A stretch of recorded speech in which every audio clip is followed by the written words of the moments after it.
अस्सलाम वालेकुम, welcome back to my channel.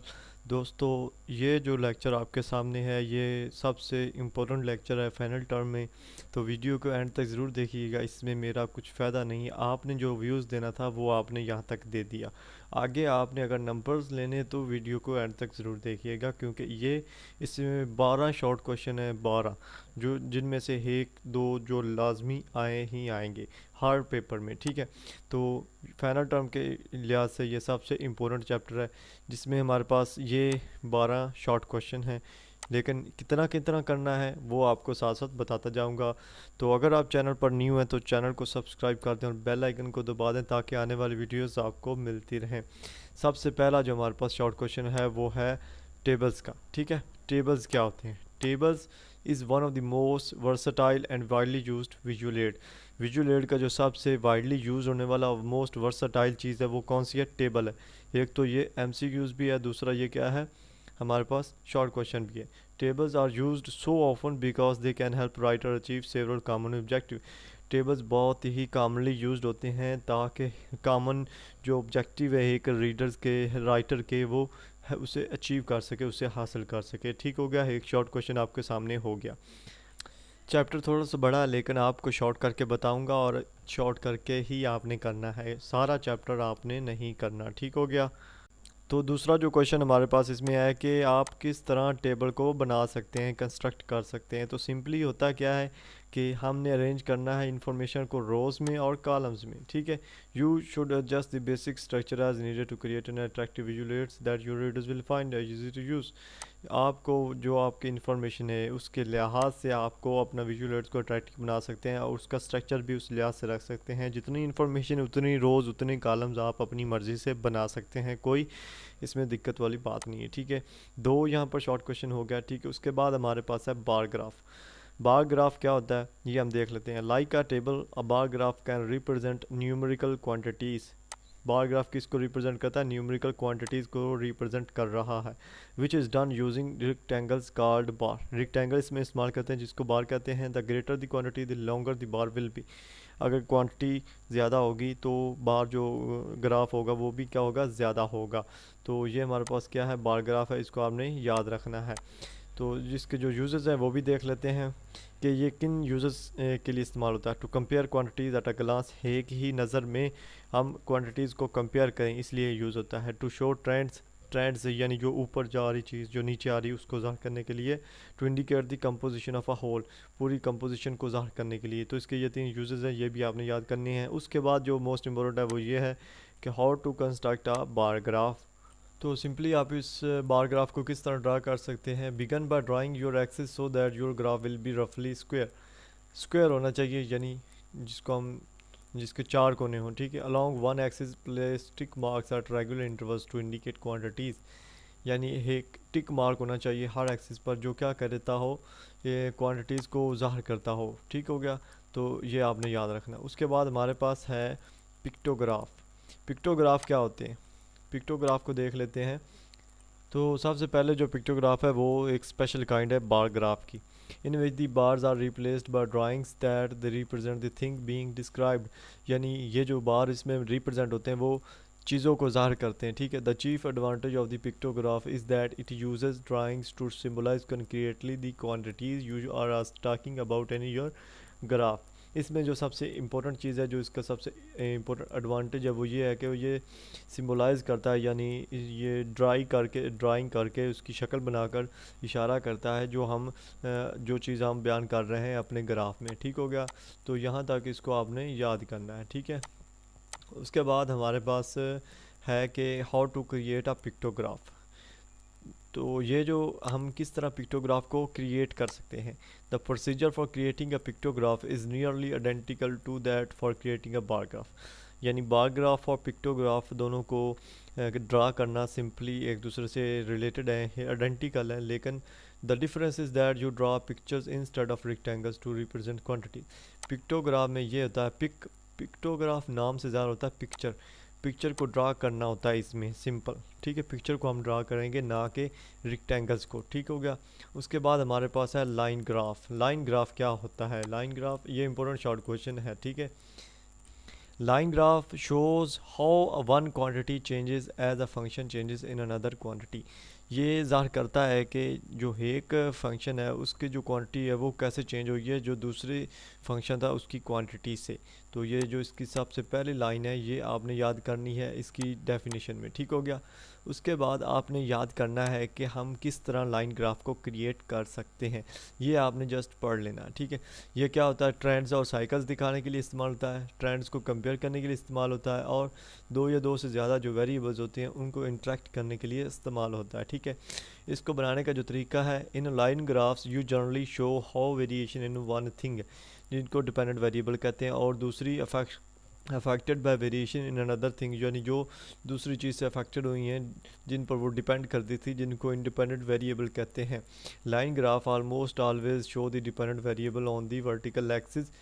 जो डिपेंडेंट वेरिएबल हैं वो कहाँ होते हैं, वर्टिकल एक्सिस पर होते हैं, और जो इंडिपेंडेंट वेरिएबल हैं वो हॉरिजॉन्टल होते हैं, ठीक हो गया।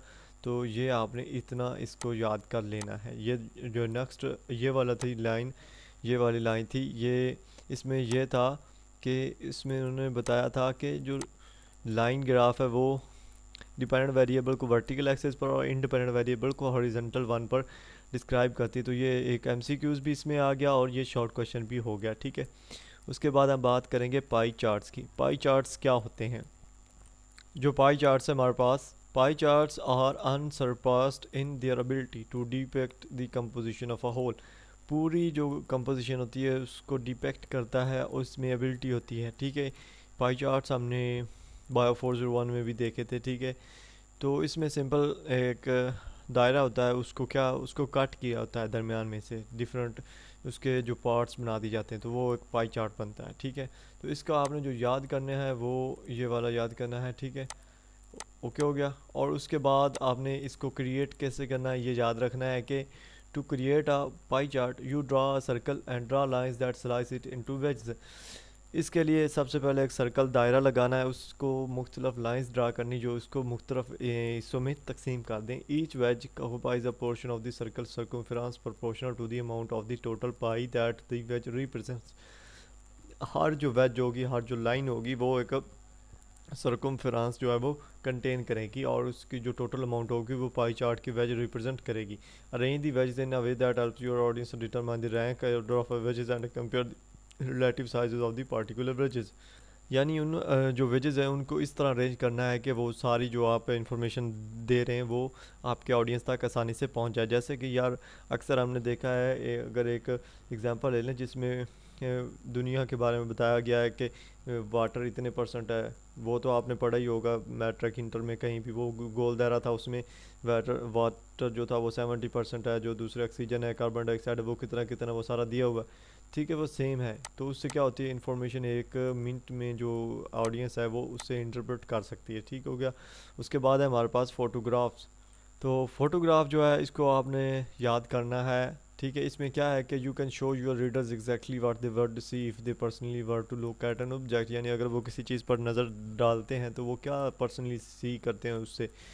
और इसके जो पर्पज़ है वो आपने याद रखने हैं। पर्पज़ इसके चार हैं। जो सबसे पहला है कि to show the appearance of something the readers have never seen, यानी रीडर को वो चीज़ दिखा देनी जो वो उसने कभी नहीं देखी होगी।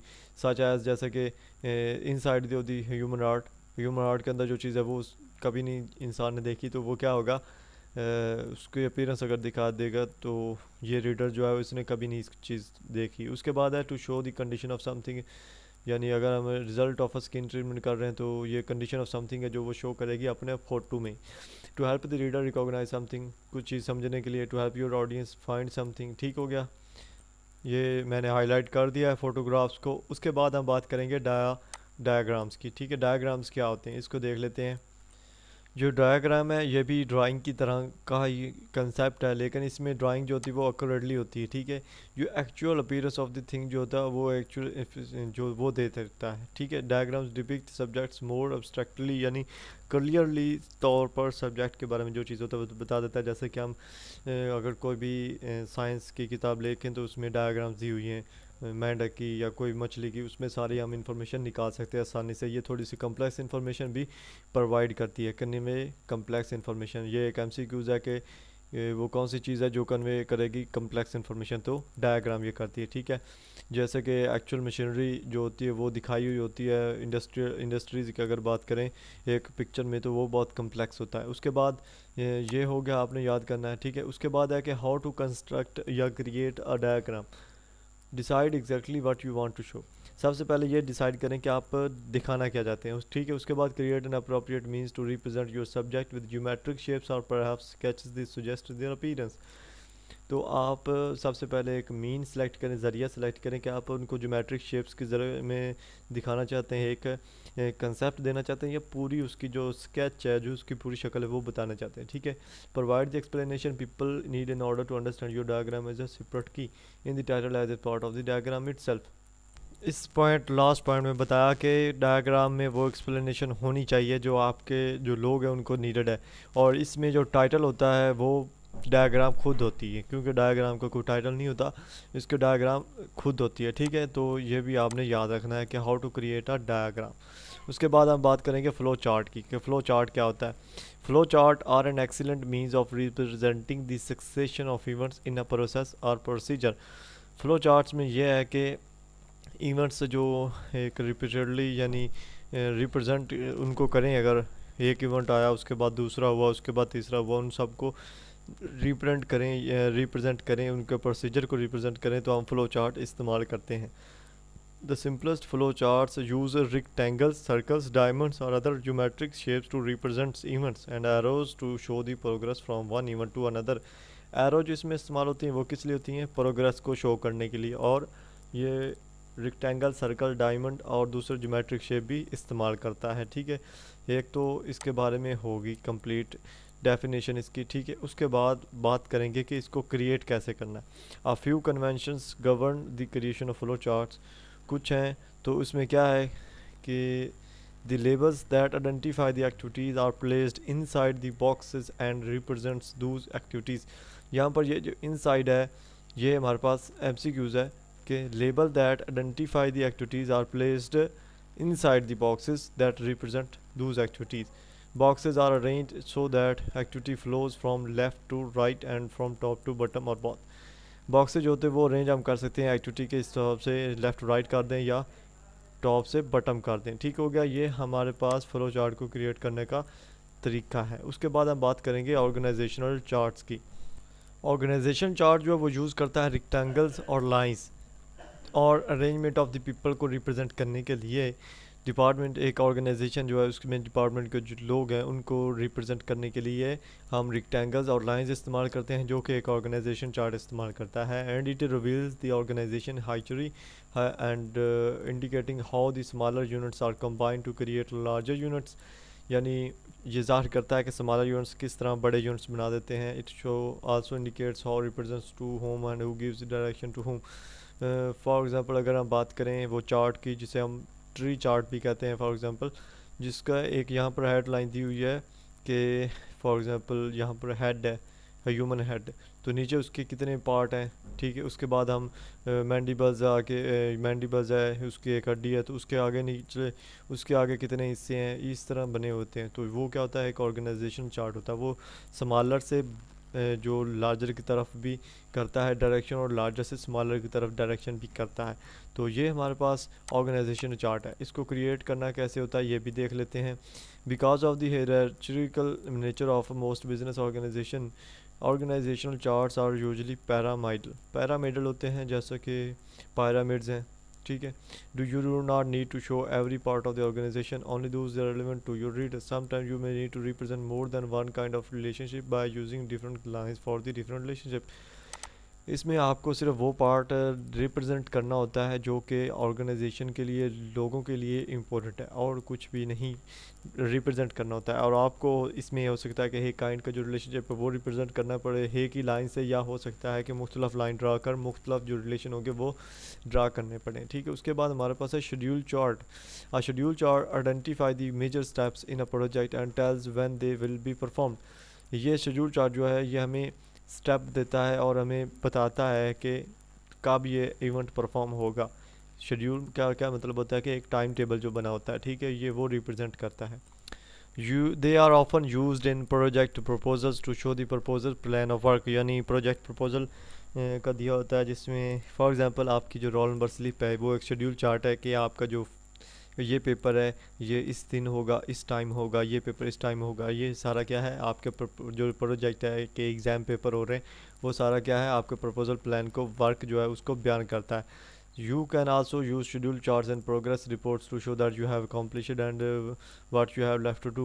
For example, अगर हमारी बात करें, अगर मिड टर्म का रिज़ल्ट आ जाए तो वहाँ पर जो हमारी प्रोग्रेस रिपोर्ट लिखी होगी कि फ़लाने जो सब्जेक्ट है उसमें से इतने नंबर आए, जो फ़लाँ सब्जेक्ट उसमें से इतने नंबर आए। तो ये क्या है एक प्रोग्रेस रिपोर्ट के तौर पर भी इज़हार होता है। तो ये आपने याद करना है। उसके बाद है कि how to create a schedule chart. Schedule chart को क्रिएट कैसे करते हैं। One of the principal consideration in creating a schedule chart is deciding how much detail to include. सबसे पहले इसमें ये देखा जाता है कि कितनी डिटेल है जो इंक्लूड करनी, जो इसमें शामिल करनी है, which depends on the audience needs and expectations, जो ऑडियंस की ज़रूरत है और उनकी एक्सपेक्टेशन है। उसके बाद है कि task are always listed along the vertical axis. Task जो हैं वो हमेशा वर्टिकल एक्सिस के लिस्टेड होंगे with indentation used to distinguish subtasks from major tasks, and intervals weeks and months are usually marked off with vertical lines to help the readers।